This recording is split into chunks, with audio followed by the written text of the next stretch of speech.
के 26 विपक्षी दल हुए एकजुट तो बौखला उठी भाजपा। कोई और नहीं, खुद पीएम मोदी का आया हैरान कर देने वाला बयान।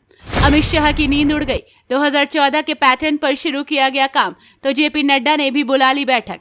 अब एनडीए के मंथन की है बारी। देश के हर कोने से आगे आ रहा है राहुल गांधी का नाम। मिशन 2024 में राहुल बनाम मोदी की होगी सीधी लड़ाई। विपक्षी दलों की कांग्रेस करेगी अगुवाई। देश में आगामी लोकसभा चुनाव को लेकर भाजपा का विरोध करने विपक्षी दलों की बैठक सोमवार को बेंगलौर में हो रही है।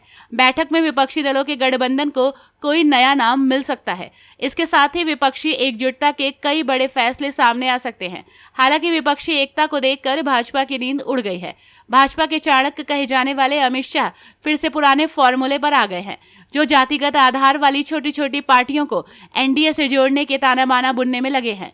उन्होंने यूपी से ओम प्रकाश राजभर को अपनी पार्टी में शामिल कर लिया है। इसके साथ ही कुछ और छोटे दलों पर सियासी डोरे डाले जा रहे हैं। तो वहीं दूसरी ओर विपक्षी एकजुटता को लेकर भाजपा के राष्ट्रीय अध्यक्ष भी एक्टिव हो गए हैं। उन्होंने पार्टी की राष्ट्रीय कार्यकारिणी की बैठक बुला ली है। माना जा रहा है कि विपक्षी दलों की एकता बैठक के बाद अब एनडीए की बैठक भी 1-2 दिन में हो सकती है। हालांकि विपक्षी दलों की एकता भाजपा को काफी अखरती दिख रही है। इसका जीता जागता प्रमाण यह है कि विपक्षी एकता पर खुद प्रधानमंत्री को मोर्चा खोलना पड़ा है।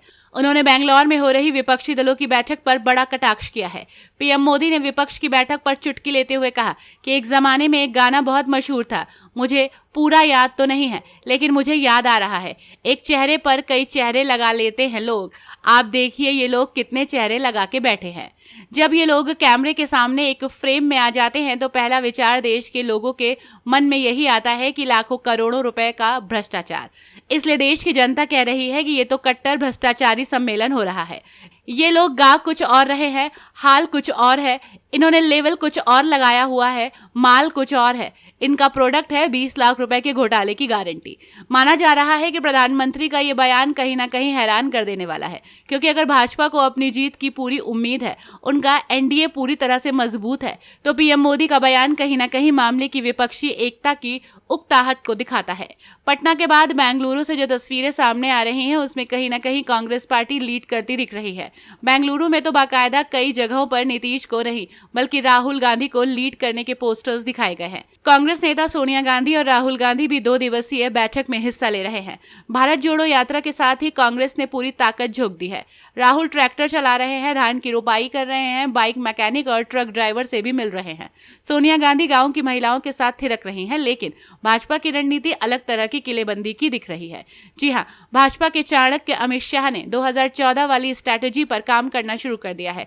माइक्रो मैनेजमेंट के तहत जातिगत समीकरणों को साधते हुए 2024 की तैयारी हो रही है। 24 घंटे के घटनाक्रम को ही देख लीजिए। सुहेल देव, भारतीय समाज पार्टी के प्रमुख ओम प्रकाश राजभर कुछ महीने पहले तक भाजपा के खिलाफ तीखे बाण छोड़ते थे, लेकिन अब वो एनडीए की छतरी पर आ गए हैं। कल खुद गृह मंत्री अमित शाह ने उनके साथ की तस्वीर ट्वीट करते हुए राजभर का एनडीए में स्वागत किया।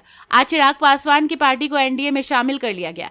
अब चंद्रबाबू की टीडीपी और पंजाब में अकाली दल या फिर यूपी के कई जाति आधारित छोटे दल का नंबर आने वाला है।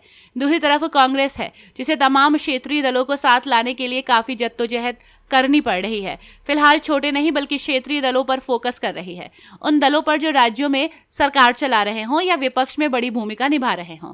बिहार में जेडीयू, बंगाल में ममता, दिल्ली में केजरीवाल समेत 26 पार्टियों के नेता बेंगलुरु में दिख सकते हैं।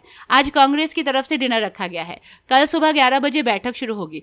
कहा जा रहा है कि पटना में जिस बैठक की शुरुआत हुई है उसे आगे बढ़ाया जाएगा। पटना की तुलना में बेंगलुरु में भले ही पार्टियों की संख्या बड़ी हो, पर भाजपा की तरह माइक्रो मैनेजमेंट कांग्रेस में नहीं दिख रहा है।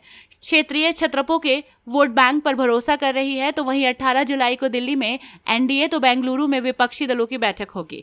कांग्रेस ने तंज कसा है कि अचानक अब एनडीए में जान फूंकने की कोशिश हो रही है।